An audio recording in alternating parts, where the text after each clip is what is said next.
Hi ladies and gents, it's Christine here from Bags by Bags of Style, and we're just about to start our Romulus and Remus sew along. So before we actually get started with cutting and sewing and what have you, I just wanted to show you a couple of things with the pattern pieces, particularly for the placket, for the top zipper placket. Now the first thing you'll notice is for the Romulus, which is the larger bag, is that you'll need 3 pieces to join together. These 2 pieces here are the same, so when you're printing page 24 you need to print twice because you need that piece twice. Oops. So for the Romulus you'll have 2 pieces the same at each end and then that centre piece inserted, so it's actually 3 pieces to make that whole pattern template. For the Remus it's just 2 pieces, so don't be just hunting around and thinking, oh my goodness, I've lost the middle piece. You haven't, it just doesn't. This fitted onto 2 pages, this one wouldn't fit onto 2 pages, so you can see they're considerably bigger. So that was just to kind of explain it. There is a diagram on, let's get that on paper, there is a diagram on page 24 that shows you how to put it together, but just in case you miss it, because I tend to cut things out and then throw away all this bit that's left. It's pieces A and C, which are the same piece, so they just need to be printed twice, and then this piece joined into the middle, so part B joined into the middle for Romulus, and for Remus it's just the 2 pieces joined together. So without further ado, we will move on and start with our zipper placket. Okay, now we are ready to start sewing. So before we get going, I'm sewing on a Juki TL98P, which is a straight stitch only domestic machine. It's designed for quilting, so it's got a nice big throat space, just nice big throat space, and I sew on a horn cabinet, so it's used as a flatbed. So sometimes I do things slightly differently because I'm using it as a flatbed. I don't have a free arm on this machine. So let's have a little look at what we've got here. I have my zipper placket cut out. Now I'm going to sew just one bag. Both bags are constructed exactly the same way, so it makes no difference which bag you're making. The videos will be suitable for both bags. However, you will need to double check the pattern pieces, make sure you've got the right pattern pieces, and within the pattern you'll have green text and red text for different measurements according to which bag you're sewing. So you will need to double check the pattern pieces and the pattern as we go, because I'm not going to give you all of the measurements. I'll just confuse myself if I start spouting 2 lots of measurements when I'm making one bag. So I have my zipper placket piece that I've cut out. This is a fairly thick and fairly stable faux leather, so I'm actually not going to use the Decaville in this. If your faux leather is a thinner, slightly more stretchy, less stable faux leather, then you will need to add the Decaville. Now if you're using the Decaville, on the wrong side of your zipper placket panel, let's just get rid of that one, add your piece of Decaville and you'll see that it actually sits nicely within the outside edges of your zipper placket and will not touch your central aperture. You will have cut that central aperture out. So what we're going to do is we're going to take another piece of faux leather, which is just a bit bigger. So you can see it's just slightly larger than the one I've got. I'm turning it over so it's wrong sides up. I'm just going to put a little bit of spray adhesive, just a tiny spray of it, just to help to keep my zipper placket in place. And I'm just going to spray that onto the wrong side of this sort of spare bit of faux leather, shall we call it. It's not spare, it's just another piece that I've cut just slightly bigger. I'm going to lay that on my table. I'm going to take my zipper placket panel and I'm going to lay it right sides up, so it's basically wrong sides together, onto that. And I'm going to just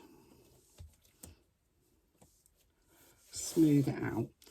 Now if you've added Decaville, you will need to leave it for about 30 minutes to cool down. Using Decaville on faux leather is absolutely fine. You'll need a pressing cloth, however, just to make sure that it actually stays where it's meant to be. Now, just to make sure that I haven't managed to kind of push those side bits in towards the centre too much, I will just double check all the way down that my zipper placket is still the right width. And this is the, I can't see because the light's shining on it. This is the larger bag, so it should be 2 3/4 inches wide. So let's just double check that it is actually still 2 3/4 inches wide. It's very easy for this, in the centre here, for these two sides to sort of move in a little bit. So that's actually positioned perfectly. Let's get rid of that. And then we're going to make a couple of marks. So I've got my trusty chalk marker, and because I'm doing the Romulus bag, I'm going to make a mark that is 4.5 inches from the very end of, oh, you can't see that. Let me just move that to where you can see. 4.5 inches from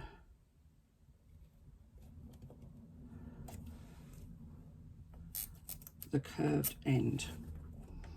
Let's just do that on both sides. So that's 4.5 inches from that end. Turn the rule around.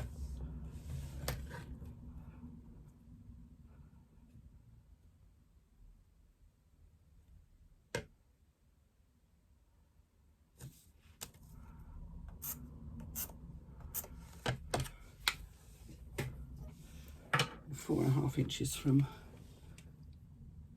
so it's from the end of the zipper placket panel, not your sort of extra bit. And I'm going to top stitch around the outside of my zipper placket from that 4.5 inch mark all the way around the outside to the other 4.5 inch mark. And I'm going to do that at both ends. Now, just let me get myself comfy. I've got my cushion has seemed to have moved only under one bum cheek. I've got long threads on the top and the bottom, and my stitch length is approximately, I'm just going to kind of go for about 3.25, 3.5 ish. Now I have a size 14 needle in my machine. It's a universal needle. Please don't use a leather needle for sewing faux leather. Leather needles have a sharp blade on one side designed to cut through leather. Leather is a fibrous material. It's effectively skin, and it's got lots and lots of little fibres, and the fibres will self-seal around the cutting blade holes. The blade is designed to cut through the fibres, and the holes will sort of self-seal around those holes. If you use a leather needle for faux leather, all you end up with is slices cut into your faux leather, which initially won't look too bad, but eventually will perforate, and that's not something you want. So we have long threads top and bottom, and I'm just going to very carefully and slowly, starting at that 4.5 inch mark, stitch around the outside edge of my shaped zipper placket panel using a 1/8 inch seam allowance. Now, if you're not sure you can do a 1/8 inch seam allowance, mark it. Use a chalk marker to mark it. You can always get rid of chalk marks on faux leather using either a damp cloth or a baby wipe, which is my favourite thing for all sorts.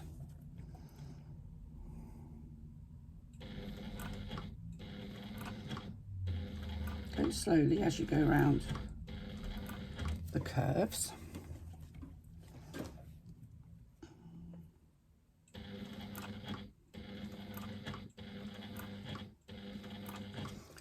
One stitch at a time, it's absolutely fine.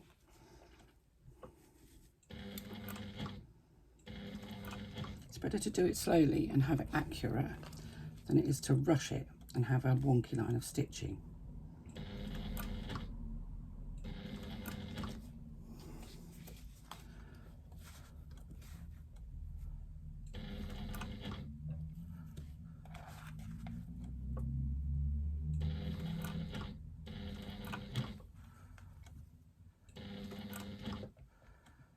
for the smaller bag, your measurements won't be 4.5 inches. Do check the pattern. Off the top of my head, 3 3/4 inches, I believe. You make your marks for the smaller bag. But do check the pattern to be sure of that, because that is basically off the top of my head, which isn't always, I don't always have all the measurements in my head.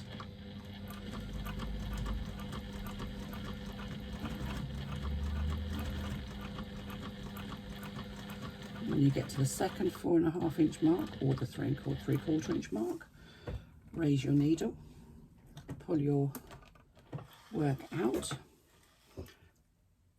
and cut off, leaving nice long threads. You're going to do exactly the same at the other end. Make sure that your zipper placket is still sitting nice and taut on top of that spare piece of faux leather, that second piece of faux leather. And you're going to do exactly the same thing again. Leaving long threads at the start and finish. You're going to stitch around using a 1/8 of an inch seam allowance.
Again, take it nice and slowly.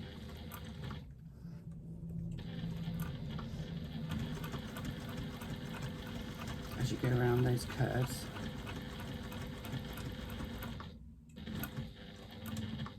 When you get to your 4.5 inch mark, raise your needle, pull your work out, and you can see there that we've got the long threads on both sides. So we're going to bury and tie off our threads. So I have a self-threading needle. Now, I'm not even sure if you can actually see that clearly. Self-threading needles are what my mum used to call blind man's needles. I don't know how many blind people that sew, but it means you don't have to do the lick and stick poking through the whole thing. They've got a little catch at the top that you can just push your thread into. Take your thread from the front through the very last hole that you created and take it to the back of your work. The back of your work being the side with the unshaped panel. You're going to do that with all 4 end pieces.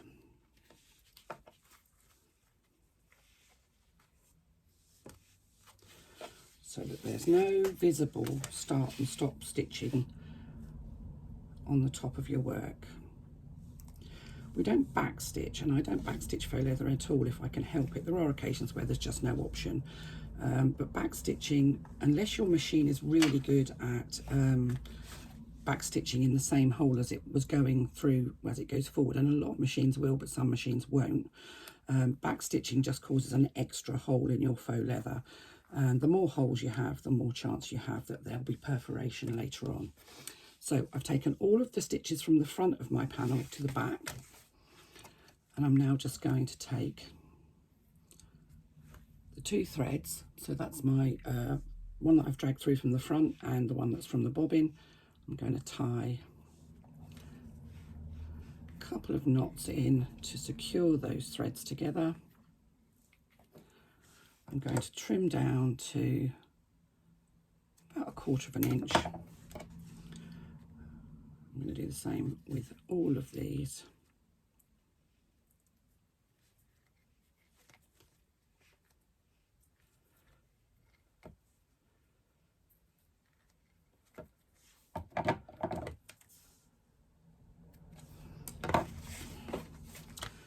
sure black on black was probably my most sensible option for this, but certainly for you to be able to see what I'm doing. But I wanted this to match the bag that I've already made, so I didn't actually consider that when I was thinking about it. I hope you're able to decipher what it is I'm doing. So now this is my last one, and I'm just tying off. I'm just doing 3 little knots there, trimming down to about 1/4 of an inch, and then you can either put a little spot of fabric glue, or I just like to put a little bit of glue stick just to hold those ends on that. This is on the wrong side, and you won't see this in your completed bag. It just kind of keeps those ends from flapping about. They're only 1/4 of an inch long, and I don't like to cut them any shorter. If you take them any shorter, I always worry that the knots will come undone. But you can, I think you can see, I hope you can see, there's no visible ends there, and on this side everything looks hunky-dory.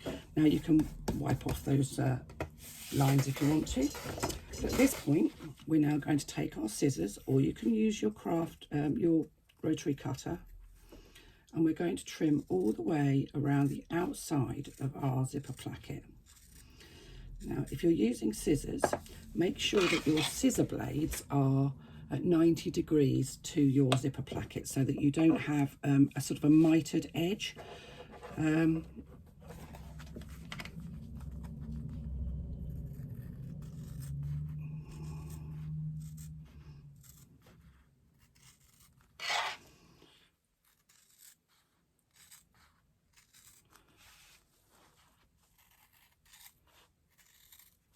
You're going to go all the way around the outside of this zipper placket.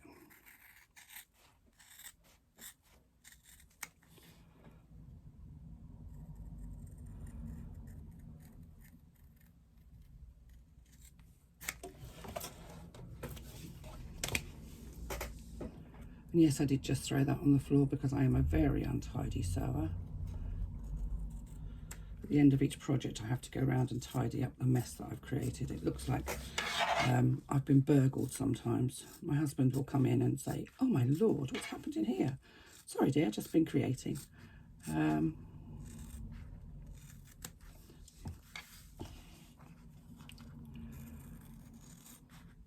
think creativity is a messy business. And I do wonder when I see some people's sewing spaces and they're all pristine and tidy and, you know, everything's organised, how creative they can possibly be, because I just don't think I could be creative in a very tidy space.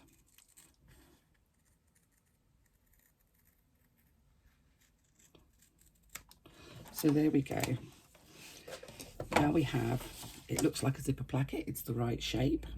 Everything's hunky-dory, except for we haven't got a hole in the middle.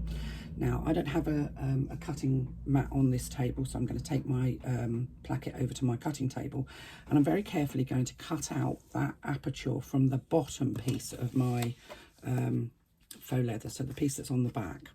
So I'll come back to you in 2 seconds once I've done that. I've now cut out that central aperture, so now we have a gap in the middle, which is where we're going to pop our zipper. Now, what we need now, ideally, is an awl of some sort, and we're just going to put the awl between the 2 layers and just separate the 2 layers.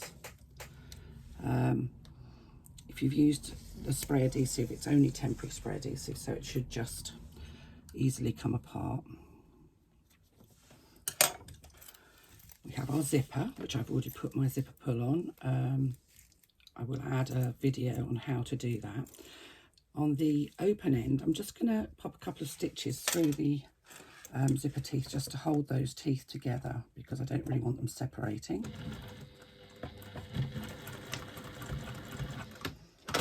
And I will do the same at the closed end, just to be on the safe side.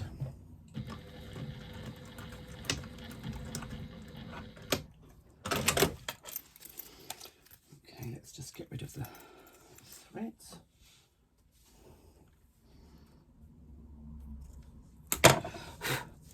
Some people like to run a lighter along the end. I don't usually do that, and the ends will be fully enclosed anyway. And what we're going to do is we're going to open up that aperture between the 2 layers, and we're going to slide our zipper in. Now the length of your zipper is indicated in the pattern. It's approximately 1/4 inch longer than the aperture that you've got. So I've slid it into one end, and I like to stick a large clip just to kind of hold that in place. And all I'm going to do is I'm going to lift up the top layer and just slide that zipper in between the 2 layers. Don't worry at the moment if it's straight or even. You can even it up once you've got it in place. You can actually just manipulate it and move it about. It's just need to be make sure that it's between the 2 layers and not just underneath, because it needs to be, the zipper tape needs to be between the 2 layers.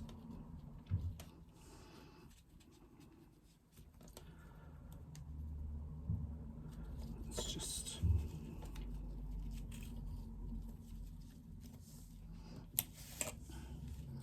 when we get down to the other end here, I'm just gonna again open that up with my fingers and slot that end of the zipper inside. We're just gonna, once we've got it in, then we can kind of adjust it accordingly and make sure that the zipper teeth are centrally down that aperture. Now if you want to use some long clips just to kind of make sure that everything is held in place, then you can do.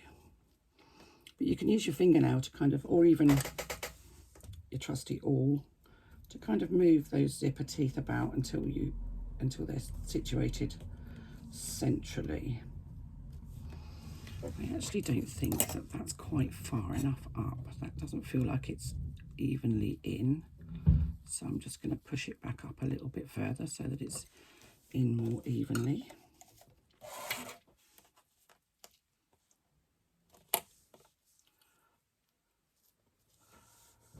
Remember, you need your zipper pull to be within the aperture. Otherwise you won't be able to do it up or undo it.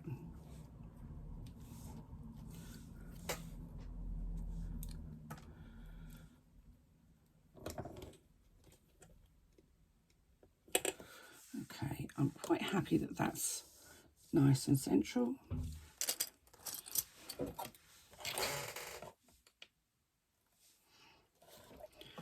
And you can see there, that looks good. And now I'm going to top stitch all the way around the outside of my zipper using an 1/8 of an inch seam allowance. And let's just ensure I've got the right foot. And I'm using a Teflon, well, it's not a zipper foot actually, it's a cording foot, but it works just as well. And I'm going to take a long thread at the beginning and the end, because we're going to bury our threads in the same way as we did before. So it doesn't matter where you start because you're going to be burying your threads anyway. Obviously you don't want your zipper pull in the way, so I always tend to start a little way in front of my zipper pull.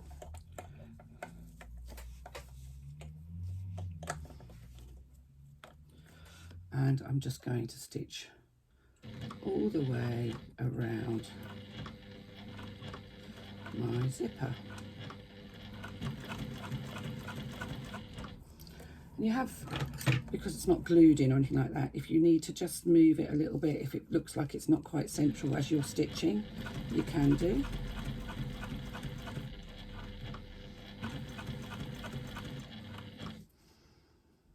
If you're using a zipper that's quite distinctive like I am, it will show if it's wonky. So you do need to make sure that you're quite careful with it as you're stitching it.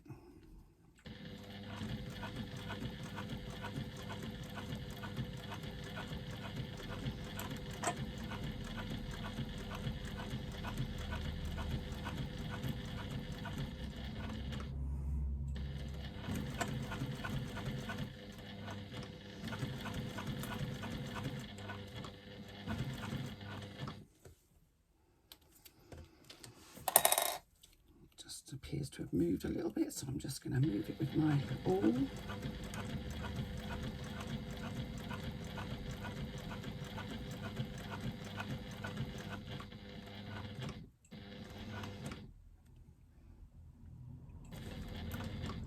When you get to the end, leave your needle in, pivot, and I like to hand crank across here because although this is a nylon zipper and I know that my needle will easily go through it, if you go too quickly you can sometimes catch your thread and shear your thread, so it's just easier to hand crank through. If you're using a metal zipper you probably will need to remove teeth to easily stitch over it, so I rarely use metal zippers because I just think, well, A, they're expensive in the UK, and B, I never really feel happy with the finish that I get with a metal zipper. And they're costly. So having done one side, we're now going to come back down the other side.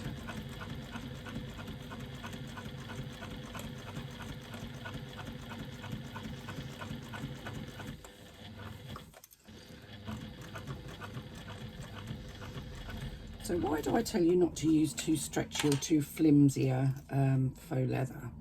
Faux leather stretches, all faux leather stretches. Some has more stretch, some has less stretch. And even with a Teflon foot, you'll find that faux leather will stretch slightly. If you're using a particularly stretchy faux and you don't use the Decaville to stabilise it, then you'll end up where this does it slightly but not a lot. You're going to end up with a sort of almost a bit where you've got an extra bit of fabric where it's stretched out of place, and you'll end up with a pucker somewhere around your zipper, which you don't want. So a nice stable faux leather, if it's not too thick, then you can use the Decaville. If you think it's a nice stable one, something like certainly in the UK the Chieftain or the Panzer type faux leathers don't need any additional stabiliser. As I get down towards the end here, my zipper pull is in the way, so I'm just going to raise my foot. My needle is left in, move my zipper pull out of the way, because if my foot bangs on the side of my zipper, it's going to make my stitch line go all wonky, and that I do not want. I don't need a zipper to give me wonky stitching sometimes. I can do that all by myself on a bad day. Again, hand cranking across the end here, and I'm stitching at 1/8 of an inch seam allowance. And what I'm going to try and do as I come back down here is to land in the same stitch hole as I started in. That sometimes works and it sometimes doesn't. It's a bit of a lottery, but if I can, then I will. So I'm going to go nice and slowly.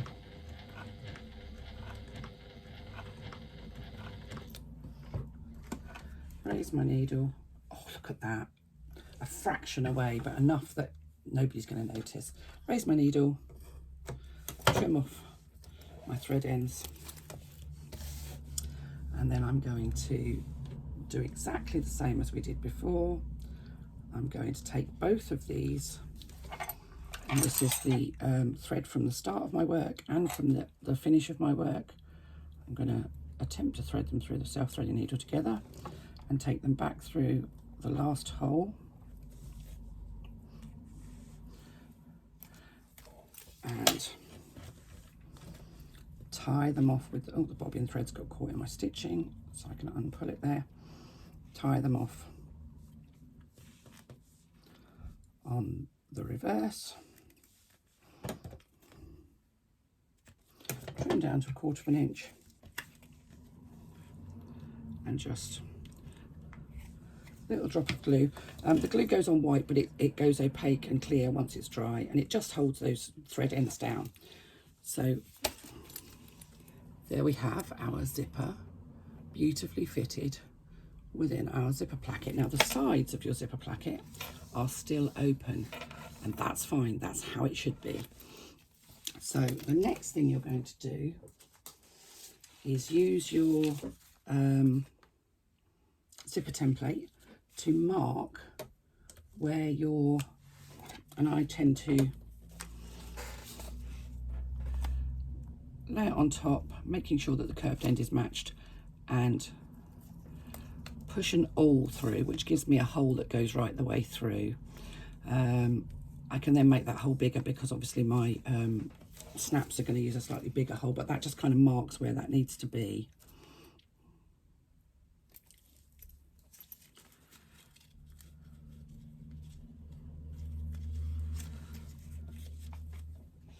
So now I have the marks just there for my snaps that I'm going to use. Now there are 2 videos within the pattern itself that show you how to do 2 different sorts of snaps. If I do them on video, then all that happens is that the noise just completely messes up the mic on my phone, and everything jumps up and down, and I can't do them on this table because this table is just not sturdy enough to be whacking a hammer. So I'm going to go and pop those in. I use hand tools, or you can use a big green press or whatever you prefer. Now, I know I've had people ask me about cam snaps, and whilst I believe you can get, well, I know you can get long pronged cam snaps, I don't believe cam snaps would be sturdy enough for this. They'd certainly go through the 2 layers of faux leather and even the Decaville if you're using it, but on the gusset where you have the opposing part of the snap, you'll have foam, and I don't think that the prongs will be long enough to go through foam. So a metal heavy duty snap, either a sort of an anorak snap or the spring clip snaps, is ideal. 12 or 15 millimeters, even 10 millimeters, it's very much up to what you can get in your country. So once we've got those in, that is our zipper placket completed. We'll have the snaps on both ends, and you'll have the domed part of the snap on the side where the zipper pull is. This is the top of your zipper placket where you've got the pull, so you want the domed part on the outside here and the sort of the fixing part on the inside. So there we are, one zipper placket completed.